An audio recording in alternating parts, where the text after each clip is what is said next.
بسم اللہ والحمد للہ والصلاة والسلام علی رسول اللہ۔ السلام علیکم ورحمۃ اللہ وبرکاتہ۔ آج سے انشاءاللہ تعالی ہم نبی کریم صلی اللہ علیہ وآلہ وسلم کے پیارے صحابہ کرام کے بارے میں جانیں گے کہ انہوں نے اپنی زندگیاں، اپنا مال، اپنی ہر چیز کس طرح نبی پاک صلی اللہ علیہ وآلہ وسلم کے لیے قربان کیا، اپنے اللہ کی خوشنودی حاصل کرنے کے لیے کس طرح انہوں نے نبی پاک صلی اللہ علیہ وآلہ وسلم کا ساتھ دیا۔ یہ سب اس لیے بھی تھا کہ ان کے دلوں میں نبی پاک صلی اللہ علیہ وآلہ وسلم کا رسالت کا جو نور تھا وہ براہ راست پڑا تھا۔ اس وجہ سے انہوں نے اپنے گھر بار، اپنا سب اللہ کے لیے قربان کر دیا۔ قرآن مجید نے صحابہ کرام کی تعریف ان الفاظ میں کی ہے: وہ کافروں کے حق میں تو سخت ہیں اور آپس میں رحم دل ہیں۔ ان کی زندگی، ان کے آپس کے تعلقات، ان کا ایک دوسرے کے ساتھ سلوک اور باہمی محبت و اکرام، احترام، پاسداری، ادائے حقوق کے واقعات اس آیت قرآن کی تائید کرتے ہیں۔ اس کے خلاف جو بھی بیان کیا گیا ہے یا جو بھی بیان کیا جائے وہ قرآن کی تکذیب کرتا ہے اور نبی کریم صلی اللہ علیہ وآلہ وسلم کی تربیت کے بارے میں بدگمانی اور شکوک ہی کے مترادف ہے۔ آج ہم نبی کریم صلی اللہ علیہ وآلہ وسلم کے ایک صحابہ حضرت سعید بن عامر رضی اللہ تعالیٰ عنہ کے بارے میں جانیں گے کہ انہوں نے اپنی زندگی کیسے بدلی، وہ نبی پاک صلی اللہ علیہ وآلہ وسلم کے کارواں میں کیسے شامل ہوئے اور انہوں نے اپنی کیا خدمات سر انجام دیں۔ حضرت سعید بن عامر رضی اللہ تعالیٰ ان ہزاروں میں سے ایک جوان رانا تھے۔ حضرت سعید بن عامر رضی اللہ تعالیٰ عنہ ایک ایسے جوان تھے جو سرداران قریش کی دعوت پر مکہ معظمہ کی بالائی جانب مقام تنعیم کی طرف محض اس لیے چل کھڑے ہوئے تاکہ آپ صلی اللہ علیہ وآلہ وسلم کے ایک صحابی حضرت خبیب بن عدی رضی اللہ تعالیٰ عنہ کی شہادت کا منظر اپنی آنکھوں سے دیکھ سکیں، جنہیں قریش نے دھوکے سے پکڑ لیا تھا۔ جب یہ وہاں پہ پہنچے جہاں پہ حضرت خبیب بن عدی کو شہید کرنے کا منصوبہ بنایا گیا تھا، تو انہوں نے کیا دیکھا کہ وہاں پہ عورتیں، بچے اور جوان سب اسے موت کی وادی کی طرف بے دریغ دھکیل رہے ہیں، اور ان کا مقصد یہ تھا کہ وہ اس صحابی رسول صلی اللہ علیہ وآلہ وسلم کو شہید کر کے آپ صلی اللہ علیہ وآلہ وسلم سے انتقام لیں اور یوں بدر کے مقتولین کی رسوائی کا بدلہ چکائیں۔ جب یہ ہجوم اپنے اس قیدی کو لے کر اس مقام پر پہنچا جو پہلے سے ان کی شہادت کے لیے متعین کیا گیا تھا، تو اس مرحلے پر طویل القامت نوجوان سعید بن عامر رضی اللہ تعالیٰ عنہ نے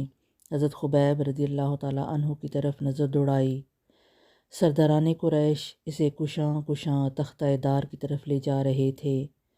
اس نے عورتوں اور بچوں کی چیخ و پکار اور شور میں ایک پروقار اور پرسکون آواز سنی۔ حضرت خبیب رضی اللہ تعالیٰ عنہ فرما رہے تھے: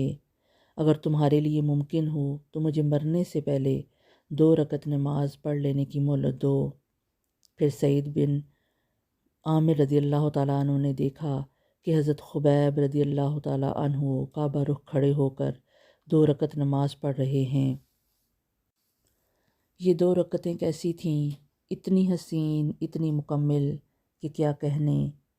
اس کے بعد اس نے دیکھا کہ قوم کے سرداروں کی طرف منہ کر کے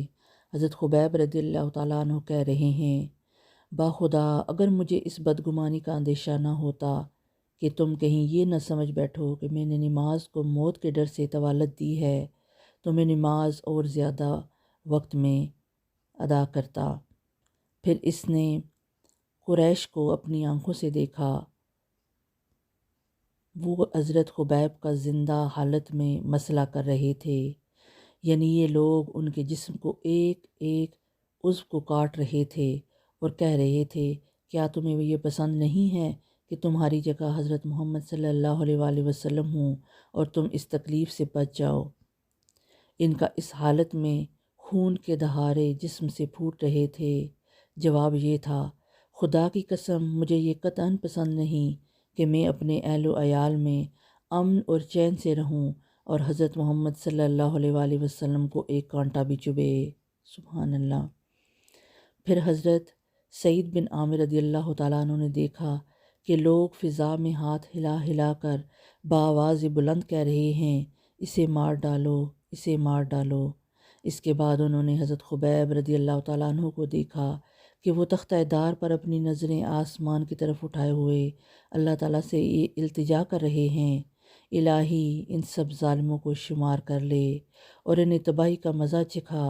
اور ان میں سے کسی کو معاف نہ کر۔ یہ کہہ کر انہوں نے زندگی کی آخری سانسیں لیں۔ یہ وہ لمحہ تھا جب ان کا جسم تلوار اور نیزوں کی ضربوں سے چور چور تھا۔ وہ اتنے زخم کھا چکا تھا کہ جن کا شمار ہی نہیں کیا جا سکتا۔ قریش بالآخر مکہ واپس لوٹ آئے اور اس کے بعد پیش آنے والے بڑے بڑے سنگین مارکوں کے نرغے میں حضرت خبیب رضی اللہ تعالیٰ عنہ اور ان کے واقعہ شہادت کو یکسر بھلا بیٹھے،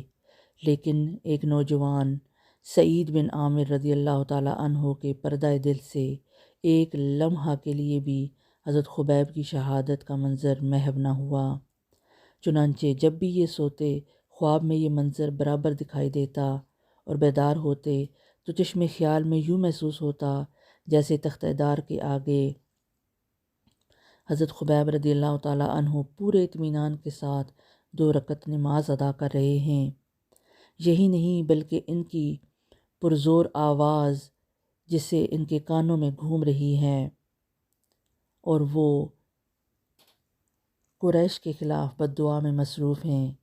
اور اس خیال سے ان کا کلیجہ دہل جاتا ہے کہ کہیں آسمان کا کڑکا ان کو آ نہ لے، آسمان سے پتھر گر کر ان کو تباہ نہ کر دیں۔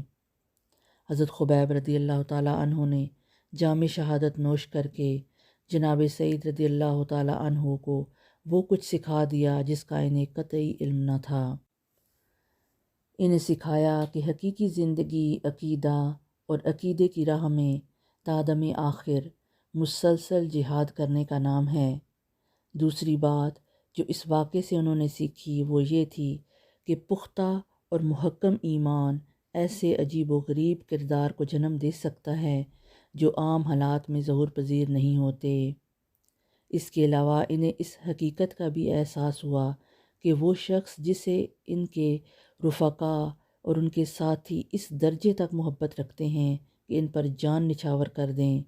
بلا شبہ اللہ کا سچا رسول صلی اللہ علیہ وآلہ وسلم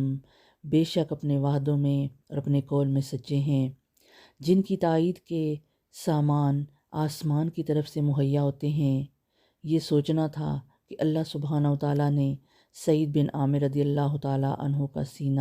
اسلام کے لیے کھول دیا۔ چنانچہ برسر مجمع سب کے سامنے ہی انہوں نے اعلان کر دیا،